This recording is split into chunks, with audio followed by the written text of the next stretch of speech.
SG Consultancy Services. Study MBBS in Russia, Philippines, Uzbekistan.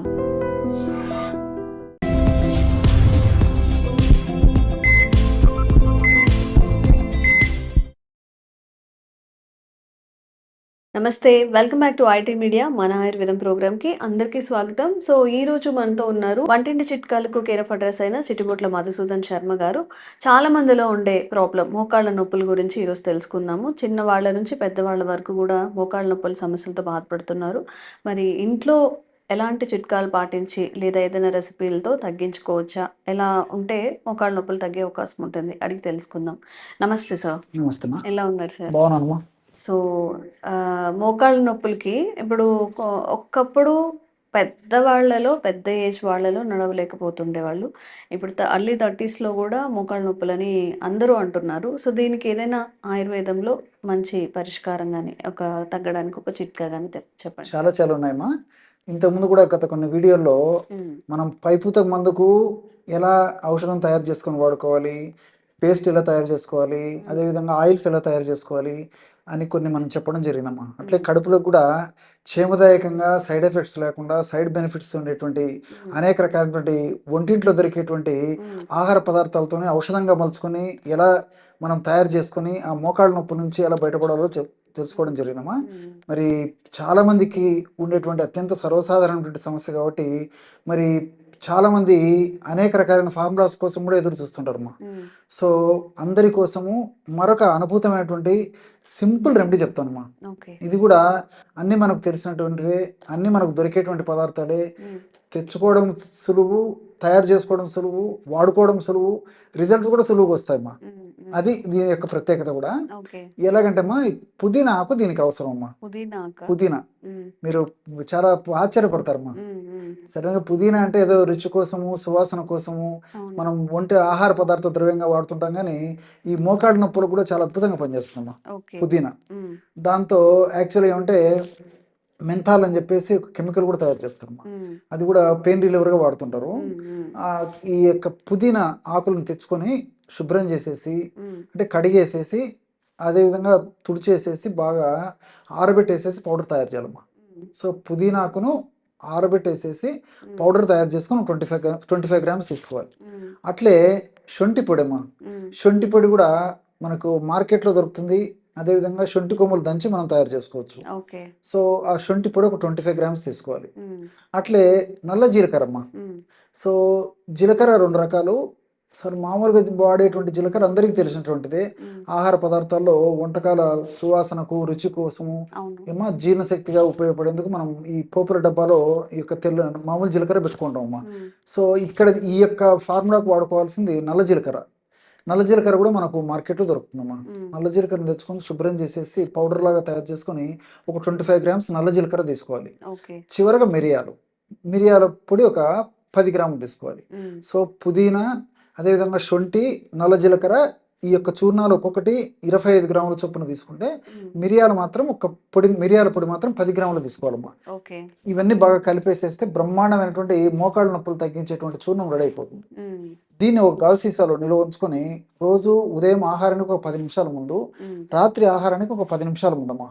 Just ఎక్కువ gap కూడా ఇవ్వాల్సిన అక్కర్లేదమ్మా. Just ఒక 10 నిమిషాల ముందు ఒక 50 ml వాటర్లో 2 గ్రాములమ్మా, అంటే ½ టీ స్పూన్ కంటే కూడా కొద్దిగా తక్కువ. సో వాటర్లో కలిపి తీసుకోవాలి. ఈ విధంగా ఉదయం ఒక్కసారి, రాత్రి ఒక్కసారి క్రమం తప్పకుండా ఈ యొక్క ఔషధాన్ని ఈ పద్ధతిలో వాడుకోవడం వల్ల మోకాళ్ళ నొప్పుల సమస్య చాలా త్వరగా, శీఘ్రంగా, సత్వరమే తగ్గేదానికి అవకాశం ఏర్పడుతుందమ్మా.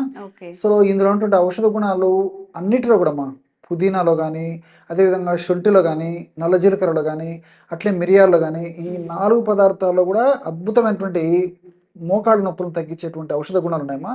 అంతేకాకుండా మోకాళ్ళ నొప్పులు వచ్చినప్పుడు ఏం జరుగుతుందంటమ్మా, ఈ మోకాళ్ళ భాగంలో ఉన్నటువంటి కీళ్ళలో ఉన్నటువంటి కణాలు దెబ్బతింటాయి, అదేవిధంగా ఆ ఎముకల కణాలు దెబ్బతింటాయి, ఆ ప్రాంతం నుండి కండరాల కణాలు దెబ్బతింటాయి. సో ఈ కణాలని దెబ్బతినడం వల్ల ఈ మోకాళ్ళ నొప్పుల సమస్య కలిగేటువంటి పరిస్థితి ఏర్పడుతుంది. కాబట్టి ఆ ఆ యొక్క కణాలను బాగా చైతన్యవంతం చేసి ఆ కణాలకి ఆ మోకాళ్ళ భాగానికి చక్కటి రక్త సరఫరాను కలగజేసేసి, అదేవిధంగా చక్కటి ఆక్సిజన్ కలగజేసేసి మోకాళ్ళ భాగంలో ఉన్నటువంటి నొప్పి, పోటు, సలుపు, బాధ, అసౌకర్యం ఇవన్నీ తగ్గేందుకు ఈ యొక్క ఔషధం చాలా అద్భుతంగా పనిచేస్తుందమ్మా. కాబట్టి ఇది దీర్ఘకాలికంగా వాడినప్పటికీ అన్ని మనకు సైడ్ ఎఫెక్ట్స్, అన్ని మనకు సైడ్ బెనిఫిట్స్ ఉంటాయి, ఎలాంటి సైడ్ ఎఫెక్ట్స్ ఉండవమ్మా. కాబట్టి ఈ విధంగా తయారు చేసుకునేటువంటి ఔషధం అయిపోయిన తర్వాత మళ్ళీ ఫ్రెష్గా తయారు చేసుకుని వాడుకుంటున్నారమ్మా. ఎందుకంటే ఇది దీర్ఘకాలం పాటు మనం నిలువ ఉంచడం వల్ల ఇందులో ఔషధ గుణాలు కోల్పోయేటువంటి అవకాశం ఉంటుంటుంది. కాబట్టి మరి నేను చెప్పినటువంటి పద్ధతిలో తయారు చేసుకొని అయిపోయిన తర్వాత మళ్ళీ ఫ్రెష్గా తయారు చేసుకోవాలమ్మా. ఏదైనా చూర్ణ ఔషధాలంతా తయారు చేసిన తర్వాత ఒక 2 మాసాలకు మ్యాక్సిమం అంతేమ్మా, 2 మాసాల లోపల అయిపోయి చేసుకోవాలి. 2 మాసాల తర్వాత మళ్ళీ ఫ్రెష్గా తయారు చేసుకోవాలమ్మా. లేట్ అయిన కొద్దీ ఔషధ గుణాలు తగ్గిపోయేటువంటి అవకాశం ఉంటుంటుంది. కాబట్టి మరి ఈ పద్ధతిలో వాడుకోవడం వల్ల చాలా చక్కటి ప్రయోజనం చేకూరుతుందమ్మా.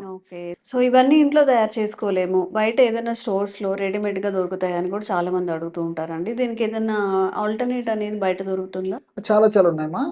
సో ఈ ఔషధం వాడుకుంటూ కూడా ఇప్పుడు మనకు దొరికేటువంటి ఆయుర్వేద ఔషధాలు కూడా వాడుకోవచ్చమ్మా. లేకపోతే కేవలం ఈ యొక్క ఔషధం వాడుకున్నా సరిపోతుంది. పరిస్థితి మరీ తీవ్రంగా ఉంటే కొన్నాళ్ల పాటు ఇప్పుడు మనం చెప్పుకున్నటువంటి ఔషధంతో పాటు ఆయుర్వేద ఔషధాలు కూడా వాడుకోవడం వల్ల ఇంకా త్వరగా ఆ యొక్క సమస్య నుంచి బయటపడవచ్చమ్మా. ఎలాగంటే మనకు మార్కెట్లో దశమూలారిష్ట అని దొరుకుతుందమ్మా. దశమూలారిష్ట, మూలం అంటే రూట్స్ అమ్మా, వేర్లు. అంటే 10 రకాలైనటువంటి వేర్లతో తయారు చేసినటువంటి ఒక లిక్విడ్ ఏదైతే ఉందో దాన్ని దశమూలారిష్ట అంటారమ్మా. సో ఆ దశమూలారిష్ట కూడా నొప్పులు తగ్గించేందుకు, ముఖ్యంగా మోకాళ్ళ నొప్పులు తగ్గించేందుకు చాలా చక్కగా పనిచేస్తుందమ్మా. అది మనకు మార్కెట్లో దొరుకుతుంది. అదేవిధంగా మహారాస్నాది క్వాధ,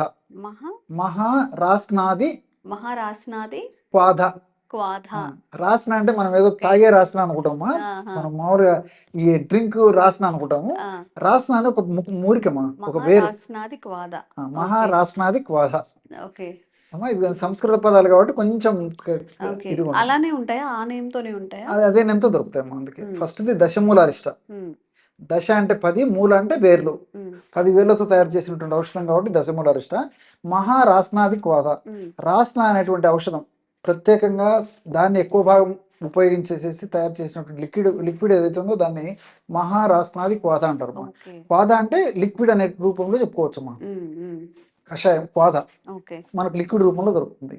సో ఈ 2 లిక్విడ్స్ దశమూలారిష్ట ఒక 10 ml, మహారాస్నాది క్వాధ 10 ml, 20 ml అయింది కదమ్మా. 20 ml నీళ్లు కలిపేసేయాలి. మొత్తం 40 ml మెడిసిన్ అయిపోతుంది. 40 ml ఒక్క డోస్కమ్మా. అంటే ఉదయం ఆహారం తర్వాత ఒకసారి తీసుకోవాలి, రాత్రి ఆహారం తర్వాత ఒకసారి తీసుకోవాలి. ఈ విధంగా క్రమం తప్పకుండా రోజు 2 సార్లు ఈ లిక్విడ్ నేను చెప్పినటువంటి డోసులో ఈ పద్ధతిలో వాడుకోవడం వల్ల కూడా ఫలితాలు చాలా సమర్థవంతంగా శీఘ్రంగా వచ్చేదానికి అవకాశం ఉంటుందమ్మా. ఓకే. సో ఎవరైనా కానీ మోకాళ్ళ నొప్పులతో బాధపడుతూ ఉంటే సార్ చెప్పిన పుదీనా, శుంఠి, జీలకర్ర ఇవైతే చెప్పారో అవి చేసుకోవచ్చు. లేదు మేము చేసుకోలేమన్నప్పుడు ఆయుర్వేదిక్ స్టోర్లో కూడా ఈ 2 ఔషధాలని వాడుకొని మీరు మోకాళ్ళ నొప్పుల నుంచి బయటపడచ్చు. ఇంకొన్ని ఆరోగ్యపరమైన చిట్కాలు మీకు అందిస్తూనే ఉంటాము. Thank you sir. Thank you so much.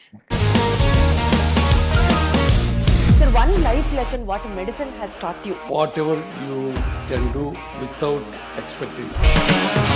But I really believe మన పాజిటివ్ యాటిట్యూడ్ ఉంటేనే మనం ఏదైనా సాధించగలం. గట్ని మనం కరెక్ట్గా డీల్ చేసినట్లయితే అది మనకి పాజిటివ్ హార్మోన్స్ని రిలీజ్ చేస్తుంది. షుగర్ వచ్చిన వాళ్ళ పరిస్థితి ఏంటి? పొట్ట దగ్గర పెరిగితే దాన్ని ఆండ్రాయిడ్ అంటారు, ఆండ్రాయిడ్ ఫోన్ కదా. అసలు థాట్స్ ఎందుకు వస్తాయి? బ్రెయిన్ డెడ్ అంటే దానికి ప్రపంచం అంతా కూడా కొన్ని నిర్దిష్టమైనటువంటి లక్షణాలు ఉన్నాయి. మానసికంగా ధైర్యంగా ఉంటే క్యాన్సర్ జయించవచ్చు. You are a doctor for a cause, sir. అంతే. వాళ్ళకి వచ్చిన ఆదాయం కాకుండా ఫ్రీ సర్వీస్ ఎంతమందికో చేస్తారు.